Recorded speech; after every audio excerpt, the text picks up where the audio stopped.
Hello, guys. So, this is a director's commentary. Hope you enjoy it.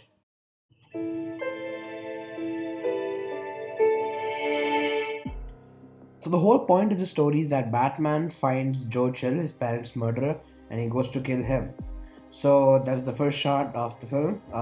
Me and my friends stood on a rooftop for that. And yeah, that's the thing. And then I swooshed the cape over the camera. This transitions into this scene in which I'm sneaking up behind a bad guy. And that's my friend Manish over there. He's twirling his gun. So this is a kind of like a drone shot. I have to appreciate my friend Tanish's work on this. And so I grab him, and then yeah, we cut to the gun. And I'm dragging his body across, just so you don't see the body. Yeah.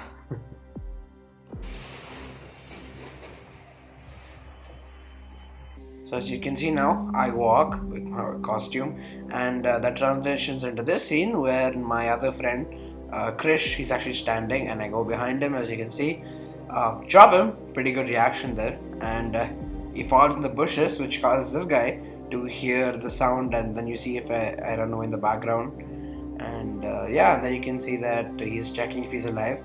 I needed this shot necessarily to make sure that Batman didn't kill this dude, and then you see him getting intimidated by me because I'm like standing in the light. That looks pretty cool though.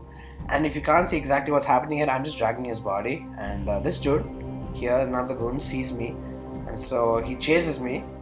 And while chasing, I disappear, and he's like, "Oh, where did I go? Where did he go?" And then I, punch him. That's the thing. So we choreographed this fight scene basically for like around 3 to 4, around 5 times. And as you can see, the camera work here is actually pretty helpful because it gives the impact of the punch, even though maybe he's not really punching that hard. And he takes out a knife, and that comes, yeah. So yeah, I punch him, and then yeah, may look at that scene. This scene is important because I punch him, but he grabs my hand, twists it, and slams me across. This is pretty important in the fight scene. So as you can see, the goon stabs me with the knife, and then I grab it, his hand, and then chuck the knife away. That's a pretty dangerous scene. I could have got hurt. And I punch him, and then he falls. That's a pretty good fall in my opinion. And I put a transition in there, and as you can see, the color palette changes from a more bluish tone to a more yellowish tone. And then as you can see, I jump from here, and there's like a preparing shot, we're gonna fight. And then yeah, that was pretty important. It's important because as you can see here, the goon before does two jabs at me, and the Batman here is actually getting beaten. So in this shot, as the fighters, become ready, he jabs and I block it, and then he jabs and then I block that one too.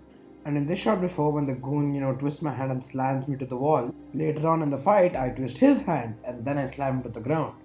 Basically, this whole fight scene is Batman learning from his mistakes and why he gets beaten, and then he uses it against his opponents. So as the goon groans in pain as I leave, he says, "Wait, why didn't you kill me?" So this is a very important scene as to establish again that Batman did not kill these goons, and Batman says, it's not my job to kill. So we transition into George's apartment, in which he's entering his house. So the plan for this shot was actually improvised during the day of shoot, and I wanted it to be like one long take. So that's what my cameraman did, and I think he did a really good job. So you see, the light is yellow, so I color graded the scene and the tone of the scene to make it look more yellowish. And then as the scene progresses, he goes into the kitchen, and there's nobody there, as you can see. And then you see a cut. Well, not exactly a cut, but you see the transition of the yellow color palette to the blue color palette as he picks up the bottle from the fridge. Then the camera pans back to show Batman just standing there. So if you're wondering how we do this shot, well, basically there's a secret compartment in my kitchen from where I'm hiding, and when he comes up, well, basically I come out of the compartment too and just look at him.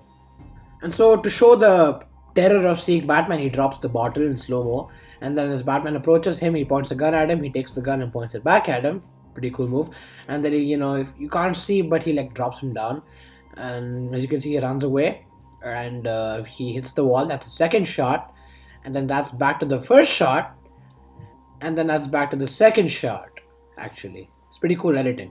So George Hill runs to the bathroom to defend himself, and Batman just waits outside, And then as he goes to slowly, approaches the door and unlocks it, Batman takes the opportunity and smacks him.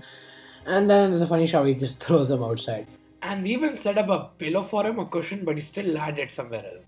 And so Joel runs back inside to the room, and Batman follows him intimidatingly. And, finally comes face to face with his parents' killer and points the gun at him. But then he thinks, he knows that if he shoots him, he's just like him.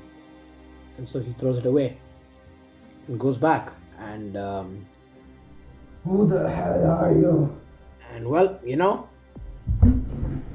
goddamn Batman. so basically the whole point of the Gotham Bat is basically Batman, goes to kill his parents' killer Joe Chill. But then the thing he realizes that if he kills him, well, he's just like him. So this story follows, the Batman's moral code of the no kill rule basically. And I dive deep into that. So I think I kind of understood the character of Batman pretty well. And yeah, that's the analysis of my short film. I really hope you enjoyed this video. It's basically the movie, but like me narrating over it. So yeah, I really hope you enjoyed the analysis. If you're wondering about the relevance of this scene, well, there's not much relevance. It's just a cool post-credit scene to get you hyped. So yeah, that's the thing. I think my friend here did a really good job of portraying the Joker. So yeah, please like this video, subscribe to my channel, maybe even share it, and you can also check out my original short film in the channel. And until next time, I'll see you later.